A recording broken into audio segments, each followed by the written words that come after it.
Welcome to another episode of Dashing Dan's Sporting Adventures podcast. You can get on all your Spotify and also social media platforms. And of course, this is part of Dashing Dan's Sporting Podcast, what we call this particular segment, View from the Outer, even though my guest tonight to review round 7 is a man that is an esteemed broadcaster in Darren Parken. And of course, we're here for our sponsor, Desporto, where Italy comes alive on a plate. Forward from Nonna's Kitchen, made with southern soul.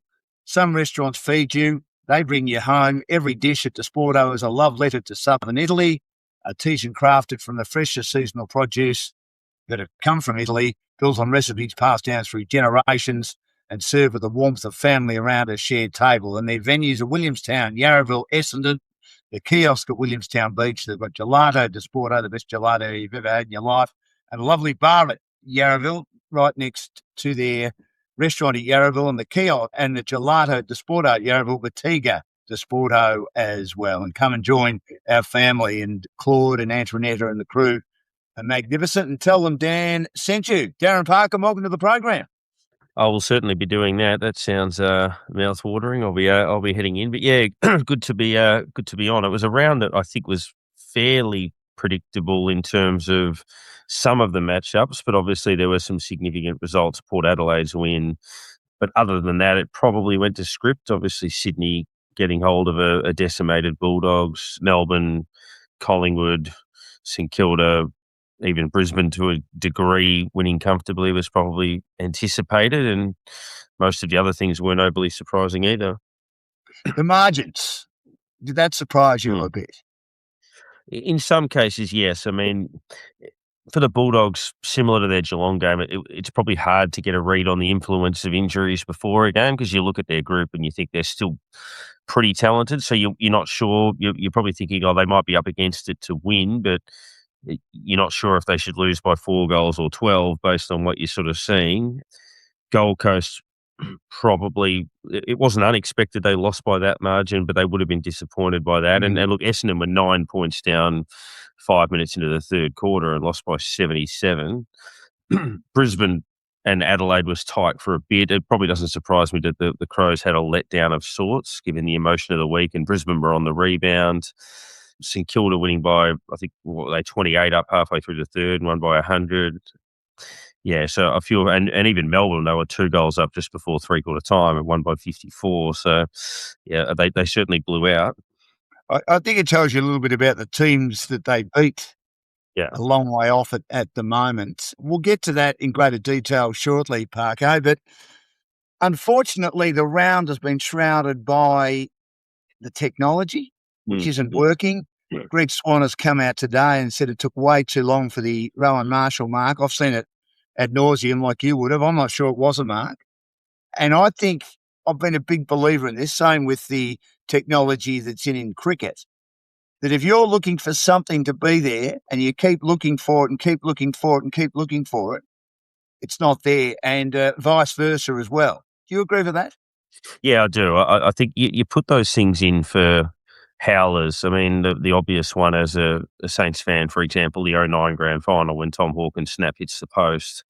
You know, you've got it for those types of things. I mean, even as a Saints fan watching that game, the Marshall one was a line ball. Like, even if you watch the replay, you can't definitively say.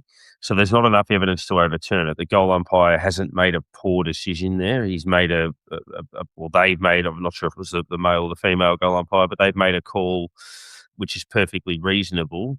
And then I think there's got to be a limitation on time where the ball's kicked back into play, it bounces around the ground a couple of times, and then 90 seconds later the whistle's blown. And I was playing footy at the time, and I just happened to be off the ground at half time and just had a look at KO without sound, and I assumed they must have paid an interchange infringement or something. And then it was only, when they showed the replay of that, I'm like, oh, okay, that was that incident from that long ago. So I think Rowan Marshall said he was probably the only one on the ground who thought he knew what the whistle had blown for, because he thought he might have taken the mark, but no one else on the ground would have had any idea. So, yeah, it's completely unnecessary, and it's not what it's there for. Did you win in a footy, by the way, on the ground? We did, yes. We did, yes, which was that made it a nice Sunday to have the double. So Yeah, absolutely. The other one, of course, which is why the technology is in, was Griffin Logue. Now, that was mhm. a mistake, as Greg Swan has Yeah. admitted today. You could tell. I saw it later on replay again that was as obvious as the nose on your face that he did touch that. Absolutely touched it. You could see the deflection and the fact that they didn't give that and they made that decision quickly. I would have thought you'd take a little bit more time with that one. And the decision you give is that Griffin Logue touched it. And I mean, that probably has a bearing on the result in some ways. Yeah, there were 2 replay angles, and it's almost like they only used one. On the first replay angle, you could tell that the Giants player had obviously got moved the ball, and then on the second replay, you could tell that it was touched. But it's Mm. almost like they only went off one and not the other one. And I mean, in a game that's decided by, I think at that point it was to go from 2 goals to 3 goals, and the Giants have ended up winning by 7 points.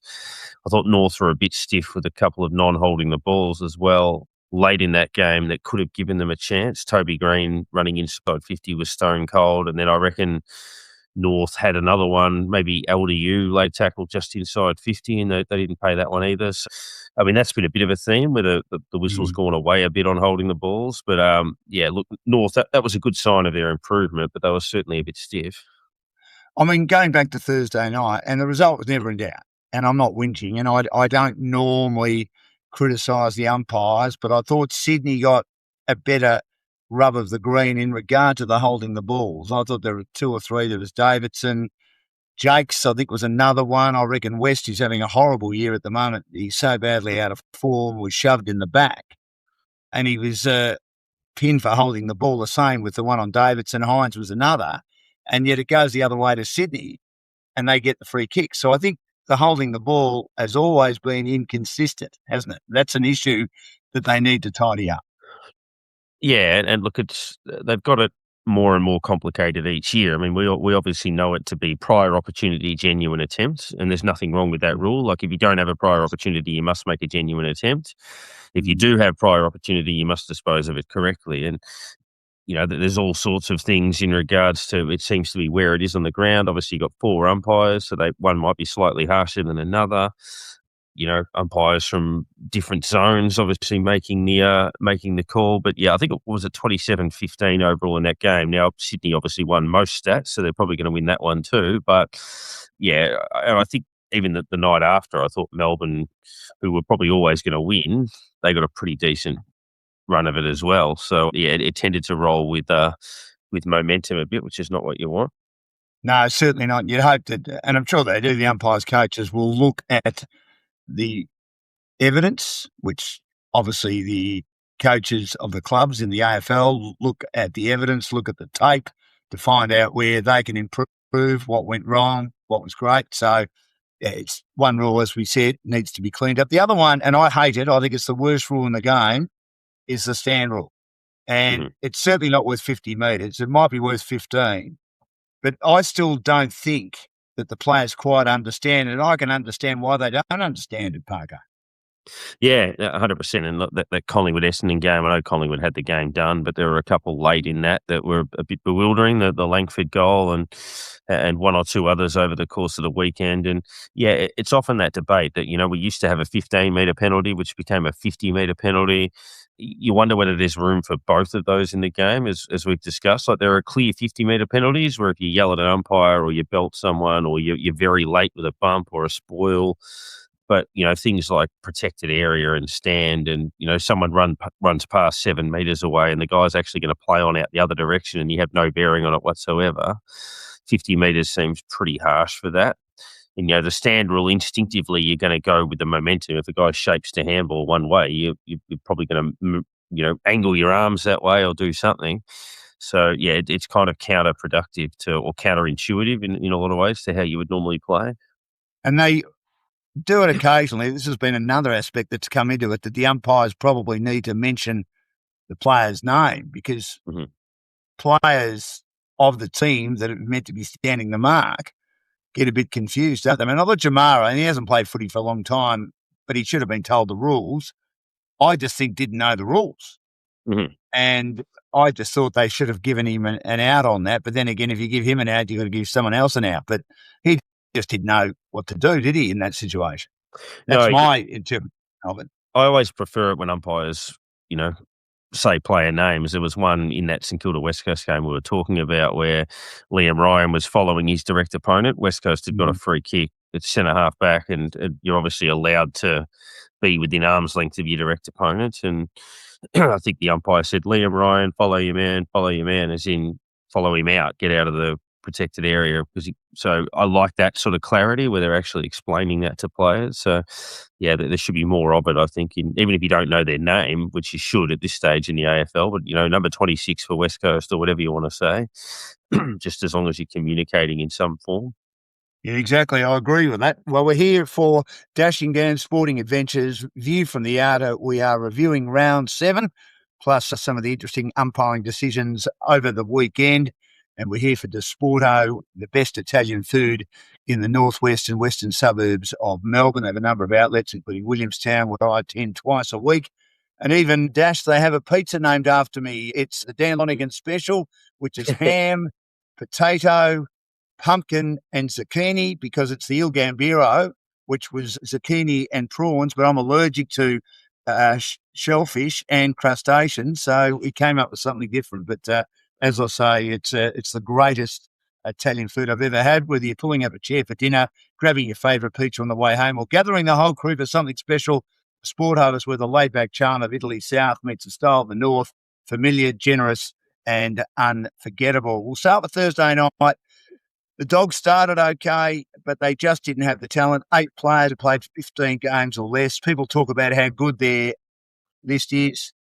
I've said a couple of times on social media platforms, I think they have 13 top liners or good players. The rest are either in the category of not ready yet, or the jury's out, or still developing, or not good enough. And when you lose 6 or 7 of your best 22, and especially in positions like centre half forward Darcy, ruck English, even Libbo, who's the best in and under player, and 2 defenders of a defence that's not great anyway, 2 key defenders in Lobb and O'Donnell, you're going to be exposed, aren't you, no matter who you play?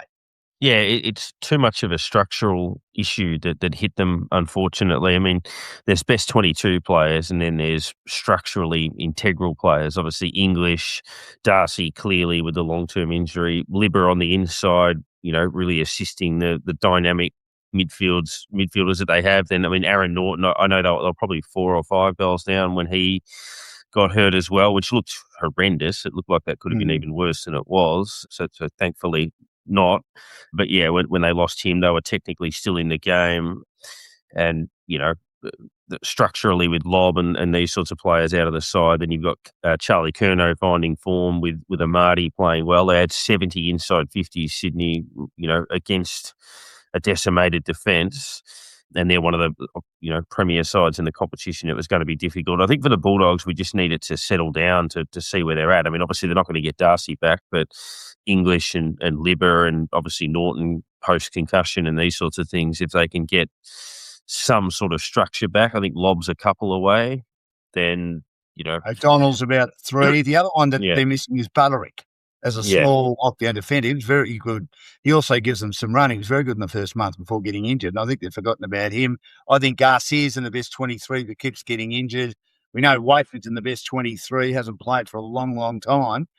And then you throw in West, who's horribly out of form, as I mentioned earlier. Davidson was a bit better in the second half, but I think he's having second-year blues. He just flew out of the blocks last year from nowhere. Wasn't really knowing much about him. He was doing his medical degree and had a good year in the VFL at Richmond in 2024, but he's having a poor year. And the other one that's been disappointing, and I think it has a lot to do with an knee injury he suffered in the pre-season, he can't hit barn door at the moment, and that is Bailey Dale, who's one of the best kicks in the comp.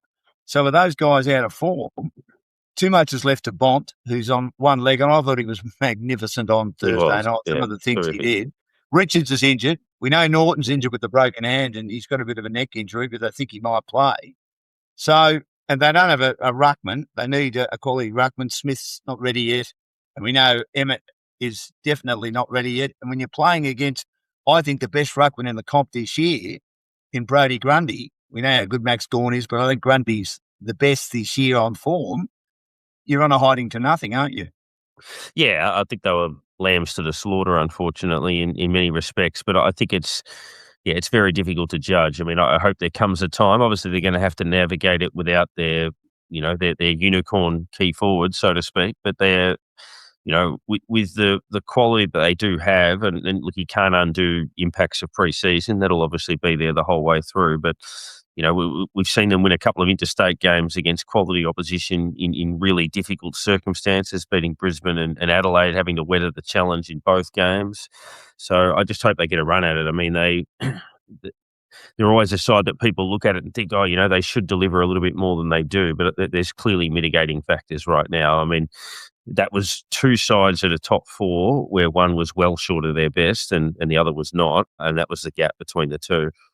And that was because one team had a lot more injuries than the other. Having said that, though, Sydney supporters will listen to this and say, hang on, Dan, one in particular who's mad keen Sydney and still bleats about the fact that the Bulldogs had 12 more free kicks in the grand final and had the 10th anniversary for the grand final on Friday night. So, Bomber, I know you love the Swans, but I think you can move on from that. But they were without, I know he'll bring it up too, they were without Isaac Heaney and they were without Errol Goulden, but other players have stepped up this year. And Dean Cox is interesting. There are a few he didn't quite like. Certainly, Ollie Florent was one.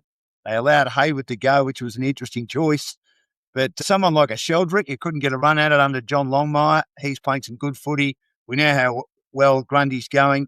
Curno's found form, but here's the interesting one for me, Dash, because is he a flat track bully? We know he's won 2 Colemans, but I went back and did some homework on that, and I don't think even in those 2 years he dominated against the very good sides.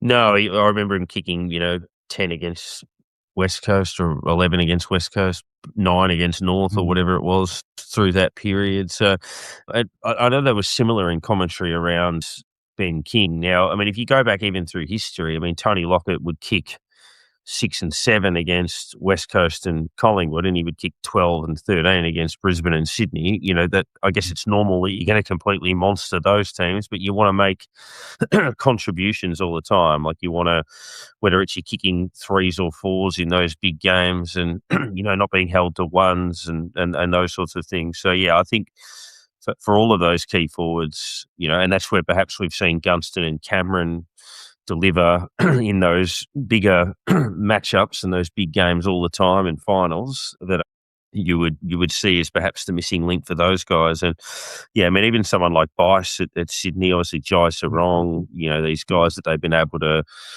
find the best foot forward on those sorts of players. McInerney's having a terrific year as well. So yeah, they're right in the mix. If you look at having Grundy lead from the front in the manner that he is going to be really, really important for them in September, and they're clearly going to be there. It's just whether they can, overcome their late September hoodoo, which has clearly impacted them in the last decade.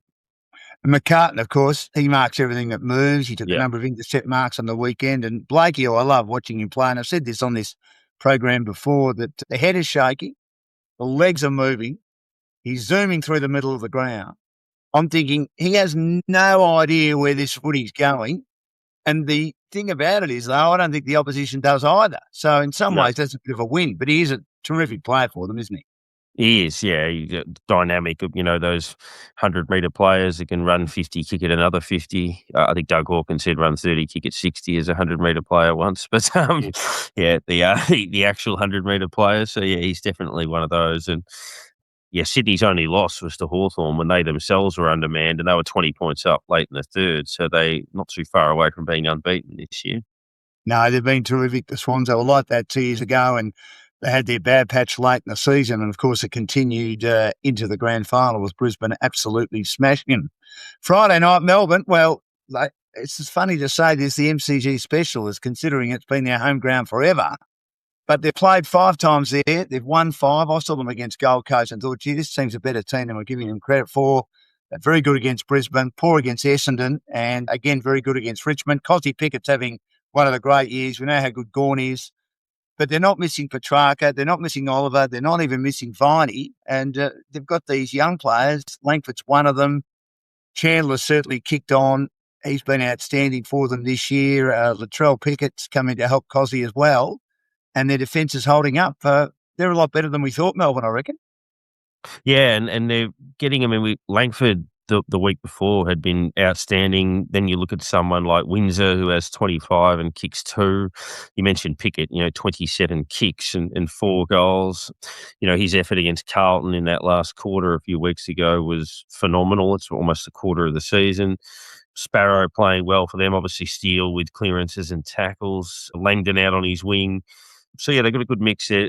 They can be scored against potentially, but obviously they play a fairly open style of play. I thought Richmond were pretty solid for about 3 quarters. It's probably where they're at the moment, where they're not going to put 4 together.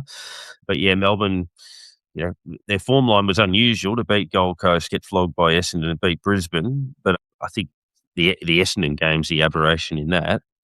And yeah, they're very much a chance to surprise a number of people. I don't think they can contend, but they can certainly get themselves not just into the wild cards, but into the finals before all of that. He's freed them up, Stephen King, hasn't he? I've said this before. I think you've got to have a decent apprenticeship, and you've got to go to at least 2-3 clubs outside the clubs you played with. He had some experience as an assistant coach at St Kilda, spent a long time at the Bulldogs, part of that premiership team, of course, as a coach. Then he went to the Gold Coast and coached a few games as well after Stewie Dew was moved on. And then he went back to Geelong. So he's done the complete apprenticeship, hasn't he? Yeah, and even the coaches that he's played under, I mean, he would have got Gary Ayres, I think, and then obviously Bomber Thompson, Ross Lyon, and then obviously working with the likes of Beveridge, Stewie Dew, again, different perspectives, Chris Scott. So, yeah, the grounding in all of that, I think, gives him, a wide range of abilities. Obviously playing in the ruck, he's been the captain of a side. So, yeah, I think he's got a really well-rounded apprenticeship. And I'm not sure Adam Uze at Richmond has had the same apprenticeship. He was the opposition analyst at Hawthorn for a long time. And then Melbourne found a spot for him when Gary Pert said there wasn't, but some of the power brokers at Melbourne found a spot for him. And they say he was the architect behind the scenes in Melbourne winning their premiership in 2021. And I know this is harsh, and they've had a lot of injuries and they've gone very young, but some people are very good assistant coaches and just struggle a bit as a senior coach. Maybe the jury's out, but I'm not sure that he's the right man for the job, even though they don't really have the cattle at the moment.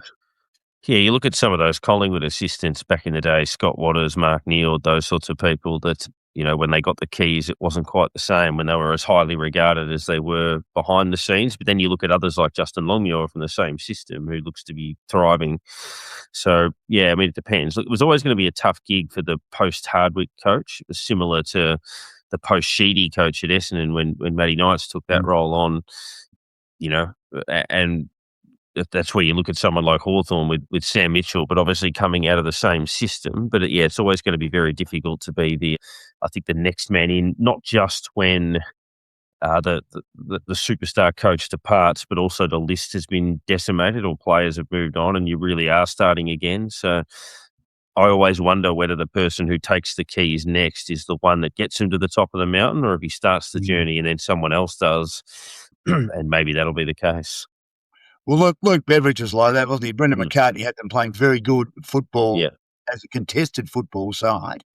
Mm-hmm. And he had some good talent as well, but unfortunately just didn't gel with those players, or those players didn't gel with him. And Beveridge had lost a few, but he managed to get that rest of the team together. And, of course, looking at the Bulldogs, when he moves on, it'll be fascinating how they go with a brand new coach and obviously a brand new system. But that's what happens in football clubs. And Stephen King has completely changed the way Melbourne plays. He's freed them up and they look pretty good with 5-2. You take that any day of the week, 4th on the ladder. Great to have you with us on Dashing Dan's Sporting Adventures. You can get that on Spotify and all relevant social media platforms. And, of course, View from the Outer is our segment looking at round 7 of the AFL with Darren Parken and myself, Dan Lonigan. And we're here for Disporto, where Italy comes alive on a plate, magnificent Italian restaurants, and a kiosk on the Williamstown beach, a bar in Yarraville called Bottega, and the gelato as well. Some of the best gelatos ever, including salted caramel dash. Absolutely sensational. And the other one that's very good too was caramel popcorn that Claude, the owner, put together, and absolutely magnificent. Something very, very different. But They provide you with everything you need. There's also dine-in, takeaway, group bookings, functions and catering, and they have actually catered for a number of the football clubs over the years. So they're very, very popular. Great to have them on board. To the Saturday matches now, and Hawthorn beat Gold Coast. Now, I thought they'd win, but as we discussed earlier, I thought the margin was surprising. Where do you think the Gold Coast are at the moment? I think after winning their first three, and maybe they were soft kills, they've been very disappointing. Yeah, they've certainly been underwhelming. I mean, the win over Essendon, both sides kicked 100 points and they win by 9 the week before.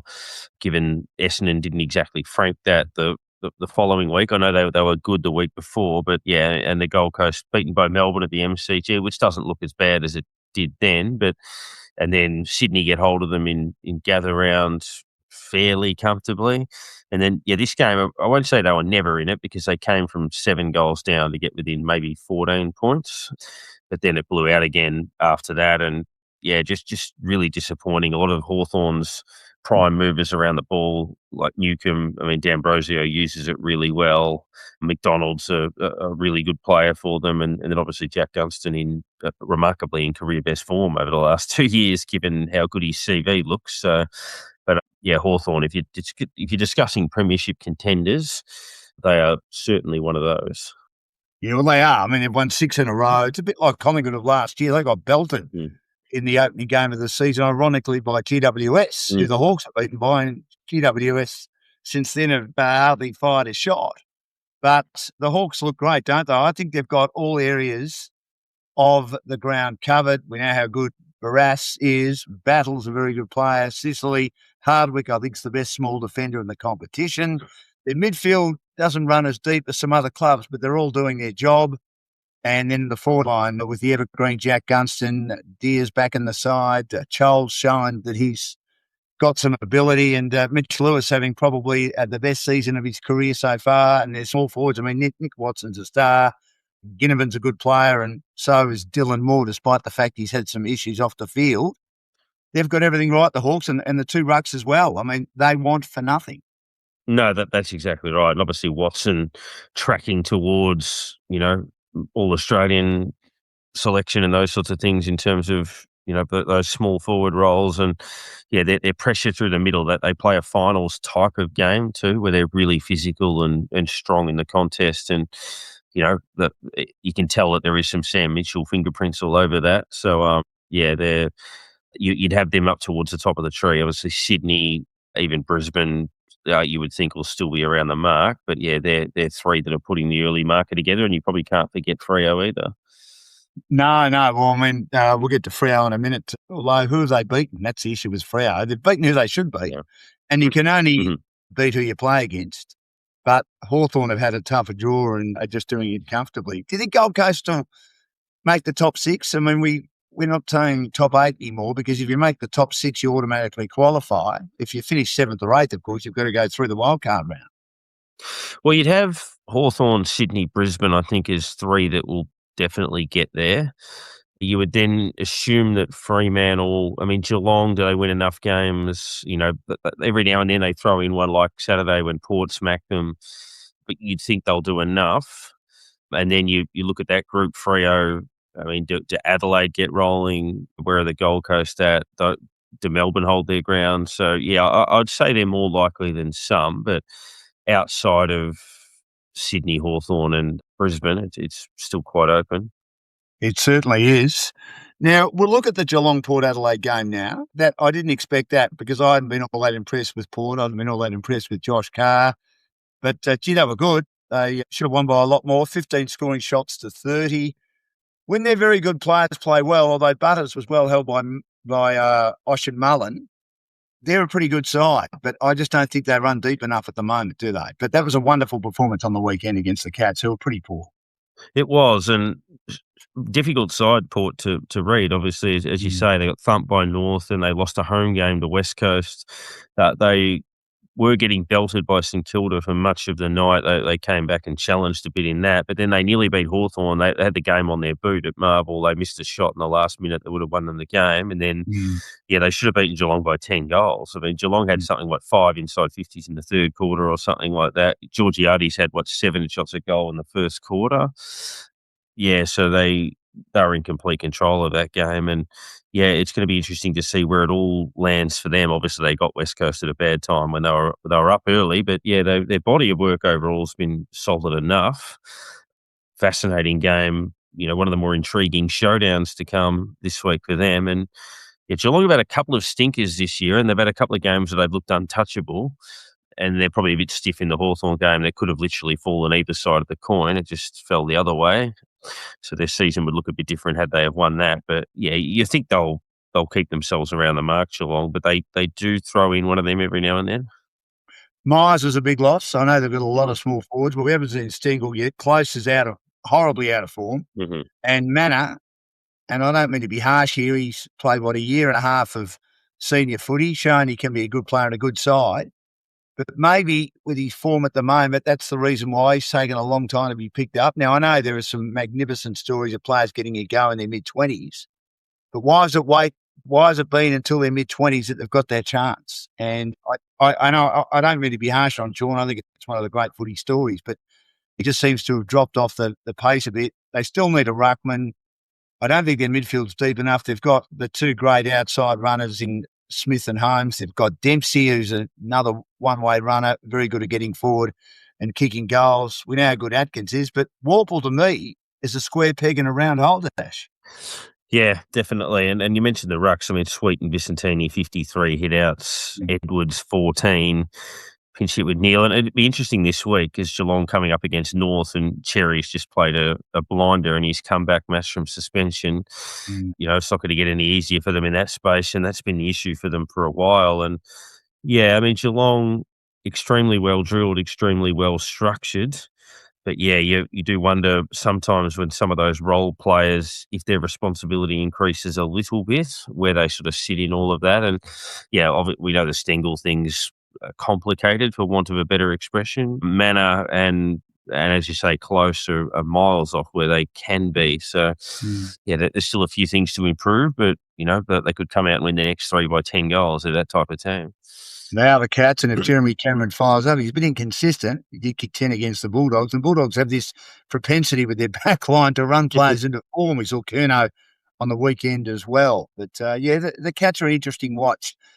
The big match, of course, on Anzac Day, and there's been a lot of talk, should Essendon have the match taken off them? Should you have the best 2 Victorian teams from the previous year play? I think it's set in stone now. I know the Bombers are battling a bit at the moment, but as you say, they're in the game for 2.5 quarters, and then the bloke called Scott Pendlebury, I reckon, could play till he's 100, has just turned the clock back and had a special day with 43 disposals, won his 4th Anzac Day medal. We know how good Nick Dacos is. The defence keeps holding up, and Dan McStay found some form, and the Bombers, outside Roberts, were pretty disappointing, Parker.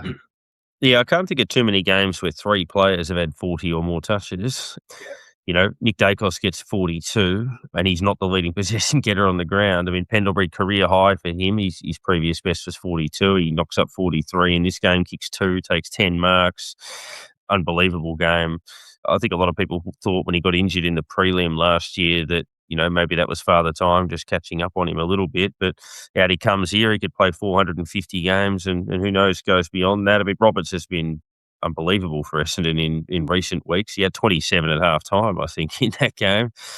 But they had bits and pieces from the Bombers, Al Hawley, but just not enough from, McGrath's had a bit of an underwhelming time of it of late, and, not getting enough out of guys that have at times been good for them. Parrish, with his ball use and other bits and pieces, has been a concern, and for Collingwood, I think it had been documented they hadn't kicked 100 points for a while. But no, over 12 months. They were on 30. Yeah, they were on 37 Nearly 5 minutes into the third, and kicked 100 points from that point on. So, that was it was a real fill up for them with everybody coming to the party, McStay and Elliott and DeGoey and a host of them. So really important for them because of the amount of close games they played. Probably similar to St Kilda, that when they got a chance to get a kill, they had to get some percentage, and they certainly did that. How good do you think Collingwood are? I mean, their defence continues to hold up. As you said, their forward line had been an issue until the weekend, but it might have been a soft kill against the Bombers. I thought took 3 or 4 steps back after their promising form of the last fortnight or so. Can they go a fair way, the Pies? I think they're very well drilled, very well structured, very hard to play against, physical, discipline, defensively good. I just wonder about their height and spread of goal kicking options and those sorts of things. I think they're in the mix to play finals, but I don't think they're in the mix to contend.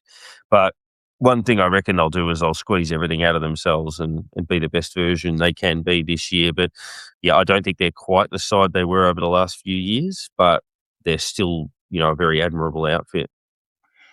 Yeah, they certainly are, and it'll be interesting how they go for the rest of the season, but that was a pretty good performance on the weekend. Are you in favour of Collingwood and Essendon continuing to be the marquee Anzac Day match? Yeah, I think if Essendon are to lose marquee fixtures, it's probably not that one or Dreamtime. It's Friday night games and various other ones. But yeah, I think they were one of the major pushes in that Anzac Day game, and I know they've struggled for a large number of years, but I think there's an element of justification with crowds and some of the games they played. There was a draw only 2 years ago. So yeah, I'm happy for them to keep that. I mean, if we haven't taken opening round off Richmond and Carlton, I wouldn't take that, but I would certainly be trimming Essendon's Friday night exposure back a little bit. Yeah, I certainly would be too. Have they hit rock bottom yet, Dash? Interesting, because I reckon they played 10 or 11 pretty good quarters in a row before that. Their last 2 against the Bulldogs, the game against Melbourne, the game against Gold Coast, and the start against Collingwood, it looked like they'd turned the corner a little bit, but as you say, it's at least 3 steps back. So I thought rock bottom was probably, maybe a month ago, but, this is probably another reminder of, of how far they've got to go. Yeah, absolutely. This is View from the Outer as part of Dashing Dan's Sporting Adventures podcast with myself and esteemed sports broadcaster Darren Parken. We're unpacking round 7 of the AFL season. We're already a third through. Can you believe how quickly the footy season goes, how life goes? It's Monday and all of a sudden it's Thursday and the round starts again, and Sunday the round's over. So it's unbelievable. Desporto are our sponsors. And one of the great slogans of Desporto, well-known restaurants throughout the northwestern suburbs and the western suburbs, Williamstown, Yarraville, Essendon, the kiosk in Williamstown Beach, Gelato Desporto and their bar Bottega Desporto, both of those venues at Yarraville. And one of their great slogans, as I said, Italians live life through their hands and you'll taste every moment of it. A shout out to one of the owners, Antoinetta. She and her husband, Claude, own the businesses as she's had a hip replacement and she's on the way back, but she's one of these people that doesn't do boring very well, doesn't do sitting still very well, and she's still cooking a lot. But just take your time, Antoinetta, and we look forward to having you back at the Williamstown shop very soon. Fremantle and Carlton, at one stage I got out to 40 points and the Blues finished well, wishing all that well this season.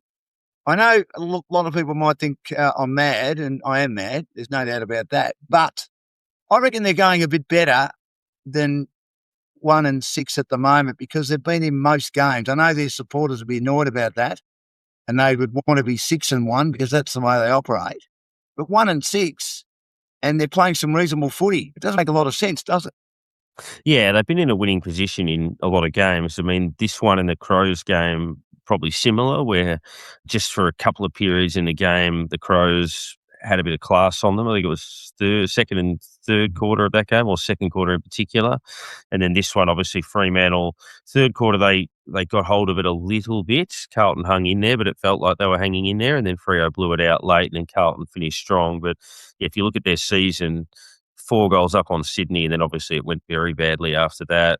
The Richmond game, they're probably a little bit fortunate to hang on, given the pattern that followed. They're obviously 7 goals up on Melbourne, who look a decent side. They were 5 goals up on North, who have had a good start to the year. They were at least 3 goals up on Collingwood at three-quarter time and, had their chances late in that one too. So it's really been lapses in games, which is, obviously you've got to put 4 quarters together, and they haven't done that. But, yeah, I think they've shown patches of almost dominance in all of the games that they've played. It's just when the opposition's got momentum, they haven't been able to stop it. So that's been their major Achilles heel. But they should certainly have won 3, maybe 4 on the season so far. So I don't know, as a Saints fan, I do put this week firmly in the danger game category. Well, they've got the Dogs the week after, and let's start getting a few back. It'll be double danger. Will Robinson for me as well. But you and I follow football teams that have let us down over the years. You can Totally understand pessimistic. why, absolutely why we're a little bit nervous. Freo conceding the last 4 goals, would they be disappointed considering how strongly Justin Longmuir puts on defence in regard to emphasising how important that part of the ground is? Yeah, a little bit. I think they didn't hit the line as hard as they would have liked, but at the same time, at three-quarter time, they accelerated and put the game to bed completely. And I think 2 of Carlton's goals literally came in the last minute. So yeah, I wouldn't be. I think you just got to bank those games, given they played so many close games over the years. You just you take those comfortable victories when you can. And they've been winning on the road. It gets a bit harder now, as I say. They've had a pretty good draw against teams they should win. But I've also mentioned in UFC that you can only beat who you play against. So we'll get a better idea over the next few weeks. But I think they're ready to go. They get Darcy back. I still think Cox isn't a bad option if Darcy's not there. We know they've got the 3 tall forwards. We know how good their back line is. Alex Pearce is underrated, probably everywhere else but the football club. Luke Ryan's another one. I mean, here's an example a bit like, and I'm probably being hypocritical here, where I've said Sean Manor, it took a long time for him to get his opportunity and he's tapered off a bit. But 2 that haven't, or one that hasn't tapered off is Luke Ryan at Fremantle. Another one is Sam Collins, who was at Freo and then went back to the VFL and then went to the Gold Coast. They've both been really good players for their teams as mature ages, haven't they? Yeah, they have, and Fremantle have got a really good mix. Their key forwards are performing well, that they can operate 2 rucks. Obviously, Jackson's been doing a good job when Darcy got concussed, I think, in the Collingwood game.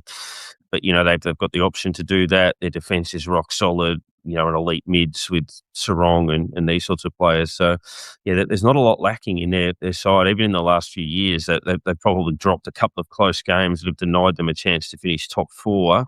They missed the finals league a couple of years ago because they lost 4 in a row by single digits or something. So they've had it together for a while, and just maybe it's that, Brisbane probably followed a similar model where they squandered a few opportunities and then it all came together for them. So I'm not saying they're about to go back to back, Freo, but it can happen that way sometimes, where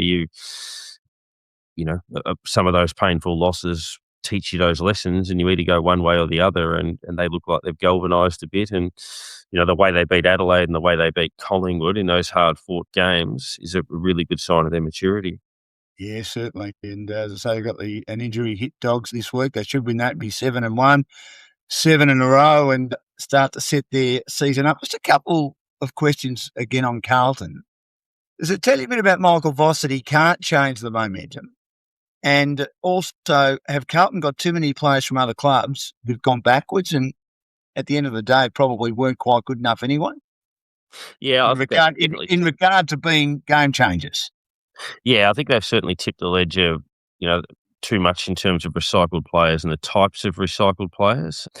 But yeah, I think the onus would be on not just Voss, but senior leadership on ground to be able to halt those momentum runs and to be able to see the writing on the wall and change it. I mean, you look at the Melbourne game was probably the first of them, but then the games that followed, the one against North Melbourne and then the one against Collingwood, to be able to see what's happening in front of you and have somebody that can take that sort of leadership. They've probably been lacking that a little bit on field as well.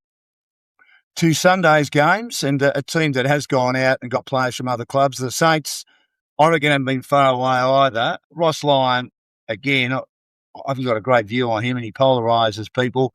I think he's treated the media appallingly, considering the media gave him an opportunity to still remain relevant in the game when he left Fremantle, and it looked like he may not have gone back to coaching. But that's just my view on that. You probably have a different view, Dash, being a St Kilda man. They were able to thump an opposition, which they needed to do, didn't they? Yeah, they haven't done that for a very long time. And look, I think on Ross, I think that's valid. I mean, my main concern as a Saints fan is that it just creates unwanted attention. I mean, just to answer the questions. I mean, we obviously want to hear certain answers. We want to hear, honest feedback. I mean, sometimes the one in Adelaide where he was effectively asked the same question twice, I get it that could annoy you. If someone says, why did you lose? And then the next question is effectively, why did you lose? That's probably going to irritate you a little bit. But some of the other stuff around, being a bit dismissive, I think it then allows people to then whack the club and whack him. And it's attention that you don't really need. Just answer the questions and move on. It doesn't help us. And from a supporter's point of view, that's kind of how I see it. But yeah, look, it was West Coast were pretty ordinary, particularly late when it opened up and there were holes in them everywhere. But St Kilda have to win like that. I mean, in previous years, they would have won that game 12 goals 20 to 6 goals 12, won by 40 points, and it would have been a fairly scrappy game. But to fill your boots, so to speak, they took their percentage from 93 to 110 is the type of result. That it's their highest score since the final round of 2016. It's their biggest win since 2015. First 100-point win in 11 years. So, good spread of goal kickers. Hugo Garcia's coming along really well. He's had career-high disposals in 3 consecutive games. First time over 30. Yeah, so there's some good signs there. And as you said, they haven't been too far away. I mean, I know Ross has tried to make that point at times, but, a 1-point loss to the Crows. They led Brisbane with 10 or 12 minutes to go and got opened up a bit late. They were right in the Collingwood and Melbourne games, but in saying that, you've got to take those chances, and they didn't. So they're 3 and 4, which is where they deserve to be. Just on Ross, I thought probably a disappointing answer he gave was when someone asked a question about the brilliance of Pitt. Well, did he have a kick, was what Ross said. He had 26 possessions. I'm thinking, come on, Ross, you're better than that. I mean, why would you why would you give an answer like that? He knows everything about the game. He would have had the stats in front of him. He said, did he have an influence? Did he? I'm thinking, come on, Ross. And watching the game, he clearly did. He set up probably 5 of Collingwood's 11 goals in that game. And yes, sitting at the MCG, it was frustrating watching Pendlebury run amok like that. So, yeah, I thought when I heard that answer, I'm like, yeah, I reckon he did have an influence. Yeah. And you talked about the younger guys. Garcia's been very good. He's having a terrific year, as you say. Wilson is another one that's certainly added to the mix. Sharman's had his moments. I think Max Hall can certainly play. You get Max King back in the next couple of weeks, but it's the younger players, I reckon, who are doing a bit better than the guys who are coming on big. Mussolini's solid. Liam Ryan is a highlight reel who will perform at times. Flinders has been doesn't do enough for mine. I think we're better with just Marshall rucking than De Conning rucking. I don't think it's working, the two of them together at the moment. Yeah, they're certainly still feeling themselves out. It's going to be a really interesting game for a couple of those recruits this week against their old side. But yeah, Ryan's been consistent, 11 goals in 7 games. He's kicked goals every week. He's actually been a really good pickup. I think Silvani had one down game against the Crows, but I think he's been pretty good apart from that. Flanders has had a couple of dips, but I think overall he's been pretty good. But yeah, De Koning's probably the one that they want to have that gel more than it has. And look, Marshall plays like Marshall when he gets the opportunity. I think De Koning's ruck work is probably better in a pure sense, but, he can't be getting 10 or 11 touches around the ground. He needs to be, and hitting the scoreboard. I think he's kicked 1 goal 6 on the season. So, yeah, they need a bit more out of those types of guys. And for the Saints, I know Banfield probably would have debuted in round 1, but he did a shoulder in the last pre-season hit out with the VFL side, and I think he's due to come back. Travali has just come back from injury. Obviously, you mentioned Max King. So, yeah, hopefully they see a few more of those youngsters. Great to have Darren Parken with us for View from the Outer as we have an extensive look into round 7 of the AFL as the season takes shape, as I say, a third of the way through. And Desporto is our sponsor. Wonderful to have them on board, where Italy comes a lot. Take a number of his life throughout the northern suburbs and also the northwestern suburbs. Sorry, the western suburbs and northwestern suburbs. Ford and Nonna's Kitchen and made with Southern Soul. And you can dine in, you can take away, group bookings and functions, and also catering. The Lions, they went down to Melbourne the previous week, but when I say they're not great home and away team, they're good enough to, of course, finish top 6, generally dash.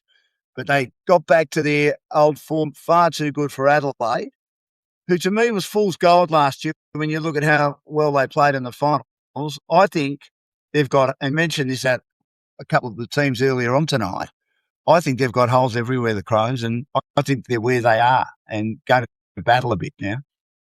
Yeah, didn't win a quarter in the finals last year. And look, coming off last week, I know Dawson didn't play, but the emotional week for the club, he comes back this week.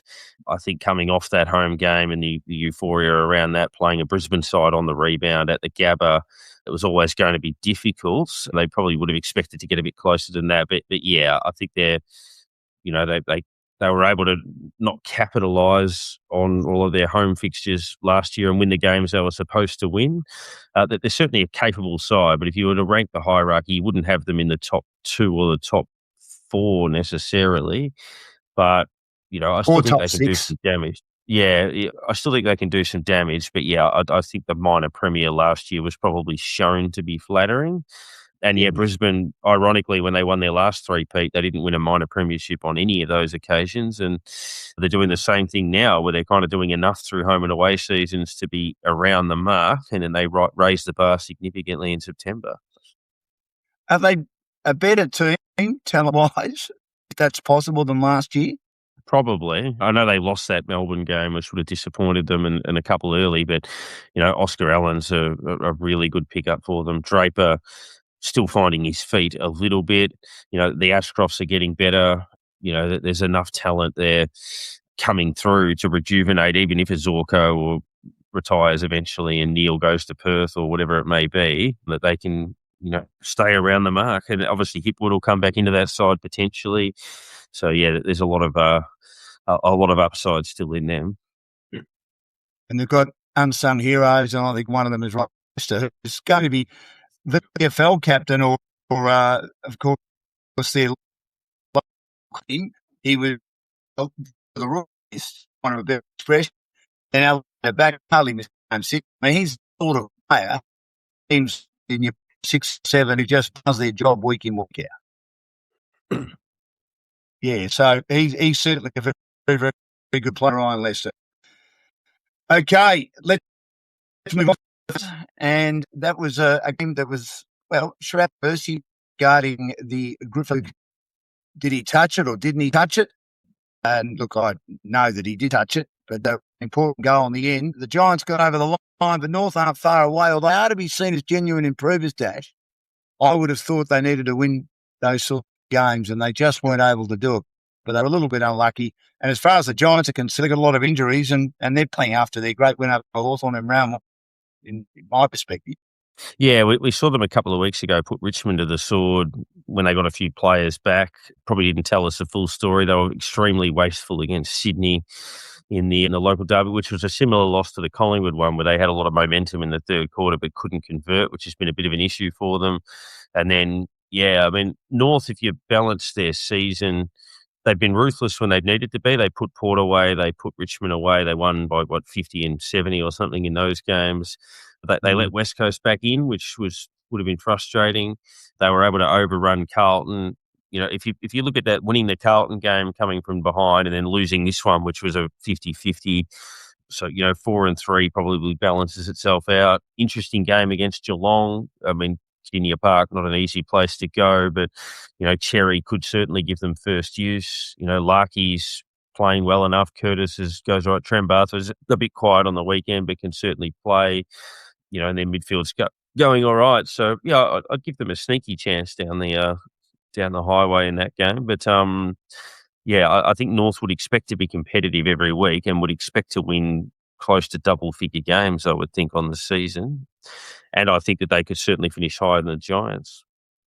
So would you consider anything less than 10 wins a failure for them? It's a hard one. Failure might not be the right word. I kind of look at not to change codes, but in the NRL, the West Tigers won 3 wooden spoons in a row. Then last year they went from winning 5 games to winning 9, and now they're 6-2, I think. Yes. So, this year might be the platform from which to launch. So whether they go 9-14 or 10-13, 11-12 even, which who knows, they could get them into a wild card position to, I don't think they'll finish top 6, but they could finish in the 7-10 conceivably, and then launch from there. And I certainly, I think their base level would be to be competitive every week now. and their experience terrific. Daniel very solid, and Jack Darling's played a role, hasn't he? So I was a bit sceptical, not of Parker, but of the other two, but they've done their job as well. Yeah, the Darling one in particular was, I think, would have surprised a lot of people. I mean, Caleb Daniel, I think we knew he could play and he would play a role for them. It would just be where he would fit into their overall improvement, and he's certainly done that. Parker's been terrific, and yeah, I think what they needed was an experienced foil for an elite forward that they have in Larkey, and Darling's given them that experienced foil who can draw a bit of footy and take a good defender and pop up and score every now and then. To really complement that forward line that's coming along quite nicely. I mean, but even someone like Stevens has been a bit of an unheralded player from another club. He has. He's getting 20 to 25 most weeks. So, yeah, you need that mix, as we've seen with a lot of the clubs we've spoken about, Fremantle and Hawthorn and others. There's a mix of homegrown, there's a mix of big-name recruits and a mix of lesser-name recruits that are doing the job for them. Talking of big-name recruits, the Giants have got them, but they've also got injuries, and I wonder if that's exposing a lack of depth that I didn't think existed. But obviously Tom Green's a huge out, Oliver's been okay, and Stringer's, I think, having one of his better years in recent times. But they keep getting injuries, key players at wrong times, don't they? Yeah, and I know this year it didn't happen, but in the past they generally lost one or two players in the off-season, and you just wonder whether that keeps getting trimmed away. It hurts your depth.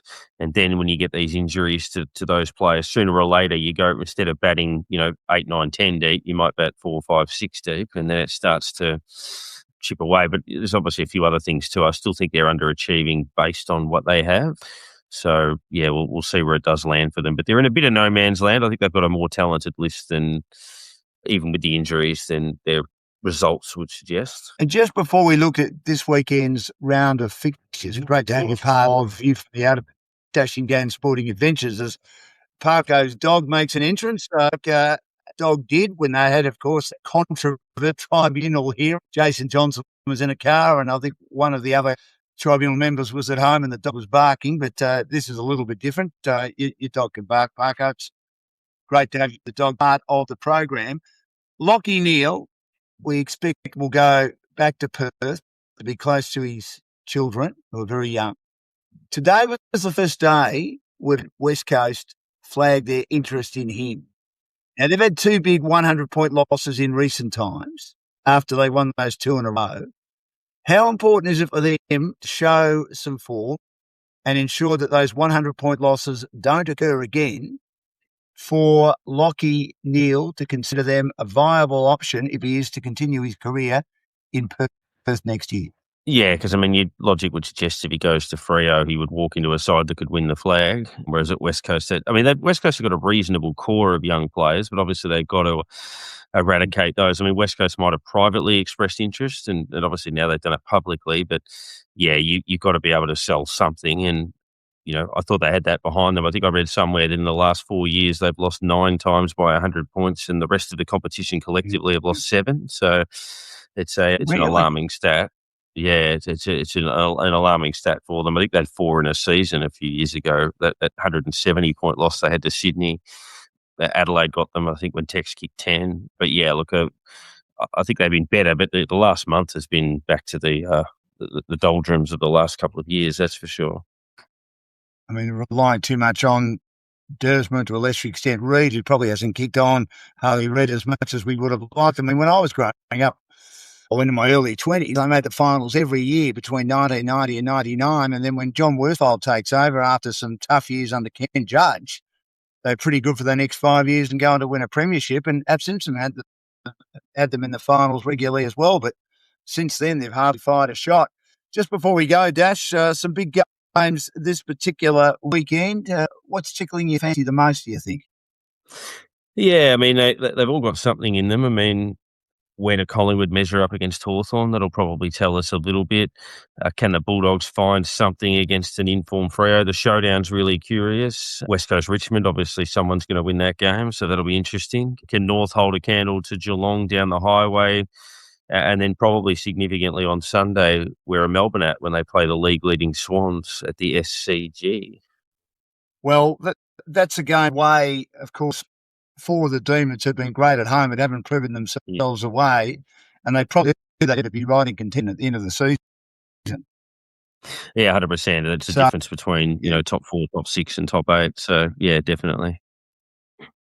Dash, great to catch up. Really appreciate your time. Darren Parken has joined me. He will regularly throughout the season for this sporting event podcast. You'll get it on Spotify and all relevant social media platforms. And again, we thank Antoinetta and Claude and their team from Disporto. Italy comes alive on plot. Some restaurants feed you, they bring you home. Every dish at Disporto is a love letter to southern Italy. All their ingredients come in from Italy, and they have great Essendon right near Windy Hill football. A kiosk at Williamstown Beach, and it has many days where it is flat out and back. But the morning, gelato Disporto, and also Bottega Disporto as well. It's a great bar at Yarraville. Thanks, and we'll catch you again soon, as next week again, of course. We'll look at what happened in